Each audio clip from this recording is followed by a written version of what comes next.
Water is life, water is food. This is the theme for this year's World Food Day, because without water, food production is not possible. As the country marks this day, we shine the spotlight on farmers in the Bura Irrigation Scheme in Tana River County who are counting losses as their paddy fields dry up due to lack of water. Some have resorted to travel long distances in search of water for the crops, using jerrycans to supply and transport the water to irrigate their rice farms. Here's NTV's Coast Affairs reporter Kevin Mutai with that story. Bura Irrigation Scheme is a project on a gazetted area of 12,000 acres, out of which 4,200 acres are currently under crop production. The scheme is one of the biggest rice-producing farmlands in the country, with 2,500 acres under the crop. But all is not rosy. For some of the farmers, their paddy fields are thirsty and in dire need of water.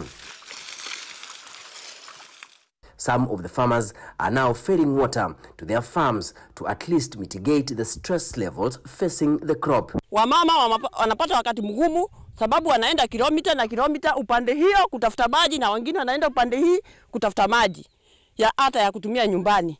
Mitaro ingine ilikuwa inatusaidia huku haiwezi kusaidia hata kidogo. Ilikuwa inatusaidia mambo ya kupea ndama ndogo nyumbani, kile kidogo tuko nayo kuku haziwezi kupata.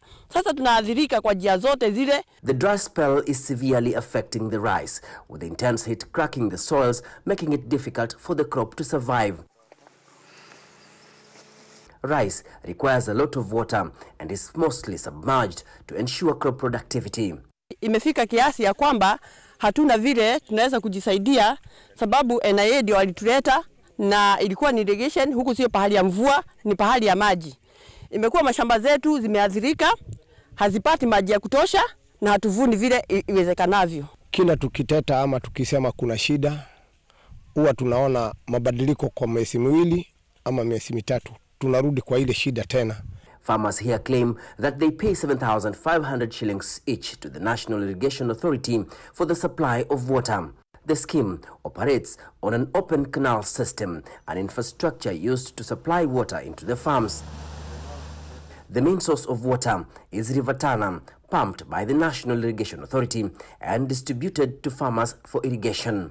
Mkulima analipa maji, akilipa maji akipanda hakuna kitu inapatikana kwa mkulima. Lakini ofisi imefaidika, imechukua zile pesa za maji. Mkulima anaenda hasara kwa begu, kwa bolea, kwa kila kitu. Watu wa Gravity walituahidi mwezi wa 8. Mwezi wa 8 tumepita. Tumeahidiwa tena mwezi wa Disemba. Saa hii pia imesonga mpaka nasikia ni mpaka next year. Sasa tunajiuliza watu wa Bura, serikali ya Kenya wanataka tuishi namna gani? NIA says there is a water distribution program across the scheme, citing that the affected farmers cultivated their lands outside the cropping program.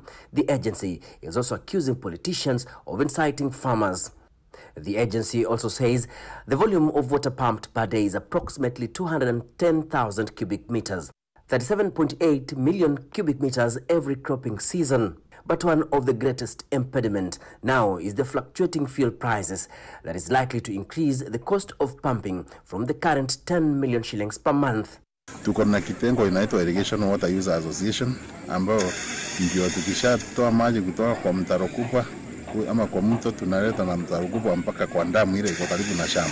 So wale wakulima walilalamika pale walikuwa wanahitaji maji kabla ya siku yao. And now the farmers are staring at huge losses. Almost 75,000 zimepotelea hapa na zote ni za loan. Ukiangalia hiyo shamba ni yangu. Kuifikisha mali nimeifikisha hapo imenitumia 100,000.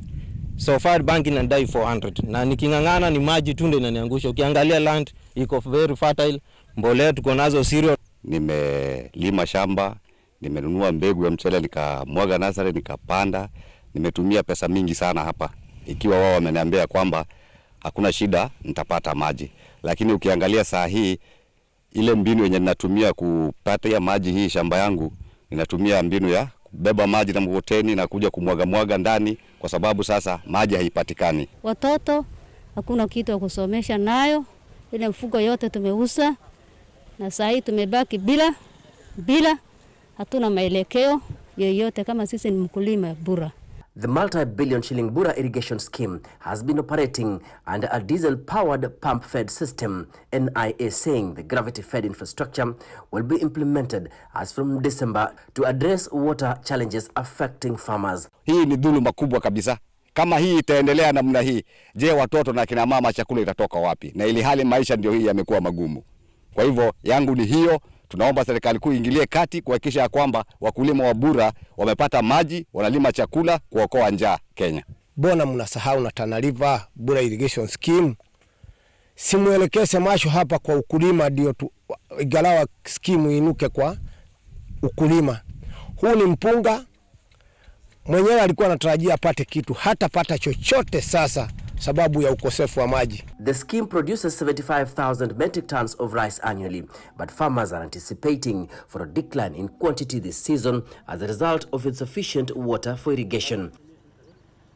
And as the globe marks the World Food Day to focus on raising awareness on the importance of food, farmers in Tana River County called for assistance to allow them produce the much needed rice in the country. Kevin Mutai, NTV in Mombasa.